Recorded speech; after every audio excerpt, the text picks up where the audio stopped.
அந்த குடும்பத்தை விட்டு வெளியிலவா வெளியிலவா வெளியிலவா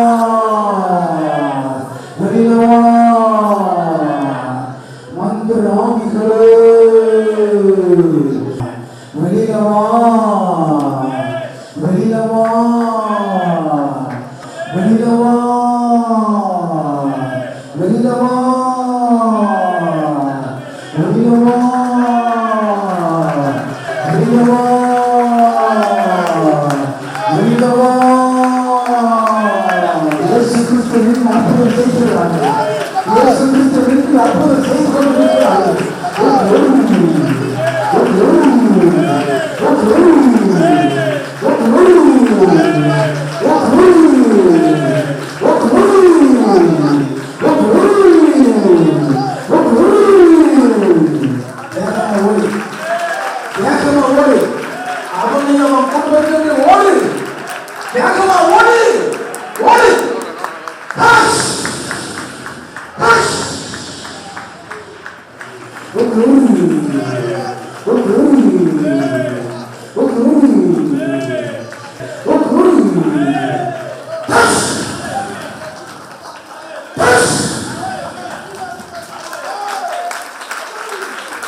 எனக்கு சுகமாயிட்டுங்கிறவங்க அல்ல சொல்லிச்சுப்பாங்க.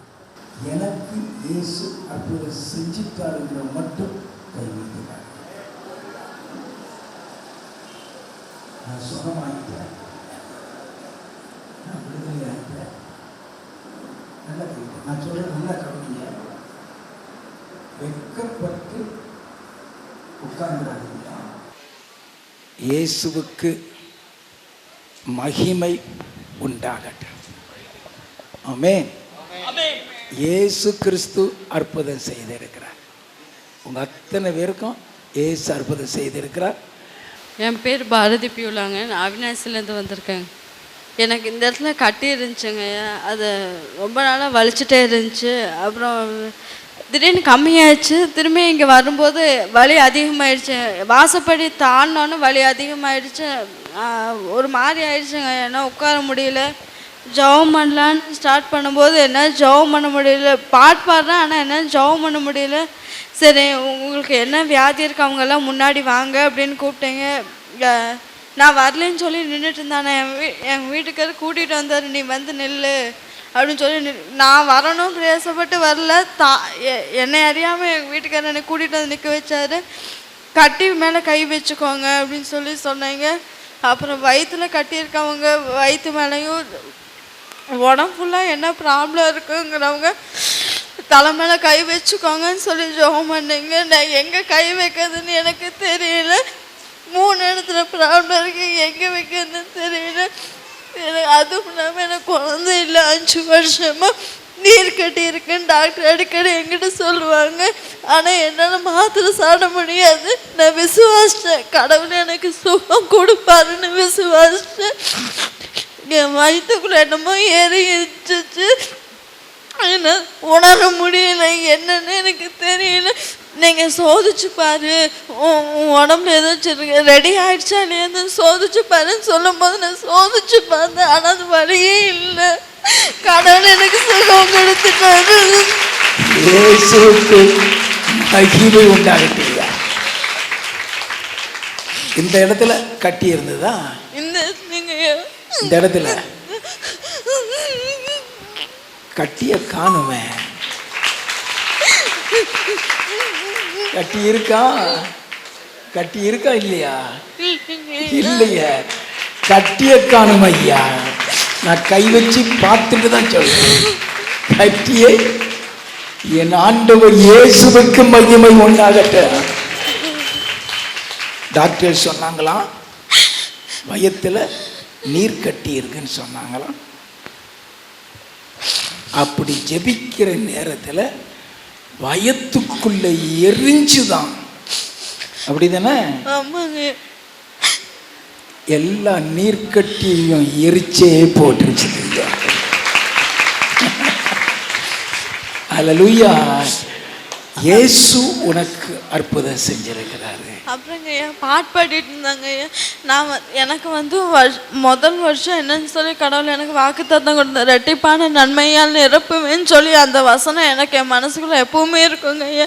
அதே வசனத்தை அந்த ஐயா ஜெபம் பண்ணும்போது பாட்டு பாடும்போது, ரெட்டிப்பான நன்மையோ நீங்கள் இந்த இடத்துக்கு வந்துட்டீங்க, ஆனால் போகும்போது அப்படி போக மாட்டீங்க, ரெட்டிப்பான நன்மையினால தான் திரும்பி போவீங்கன்னு சொன்ன மாதிரி கடவுள் நீங்களும் அதே வார்த்தை ரெட்டிப்பான நன்மையால தான் திரும்பி போவீங்க, சுகம் கிடைச்சிருச்சுன்னு சொன்னோன்னே எனக்குன்னு நான் விசுவாசிச்சேங்க. அதே மாதிரி கடவுள் எனக்கு சுகத்தை கொடுத்துட்டார். கர்த்தருடைய நாமத்துக்கு ஸ்தோத்திரங்க. நீ ரெட்டிப்பான நன்மையில இல்ல, கடவுள் எனக்கு 3 நன்மையில போக போற. கட்டி கழுத்தில் உள்ளது காணாம போயிட்டு, நம்பர் 1. நீர் கட்டி வயத்தில் உள்ளது காணாம போயிட்டு, நம்பர் 2. பேக் பெயின் ஒன்று இருந்துச்சா? அப்ப 4. அது தெரியாது எனக்கு. பேக் பெயினும் போயிடுச்சுங்க, எல்லாமே போயிடுச்சுங்க. 4. அடுத்த வருஷம் குழந்தையோட வரப்போகிற நம்பர் 4. இயேசு அற்புதத்தை செய்திருக்கிறார் ஐயா. என்ன காரியத்தில் பிசாசு கட்டி வச்சிருந்தானோ என் ஆண்டவர் அத்தனை கட்டுகளையும் அறுத்து போட்டு விட்டார். இயேசுவுக்கு மகிமை உண்டாகட்டும். அல்லேலூயா. இயேசுவுக்கு மகிமை உண்டாகட்டும்.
நன்றி.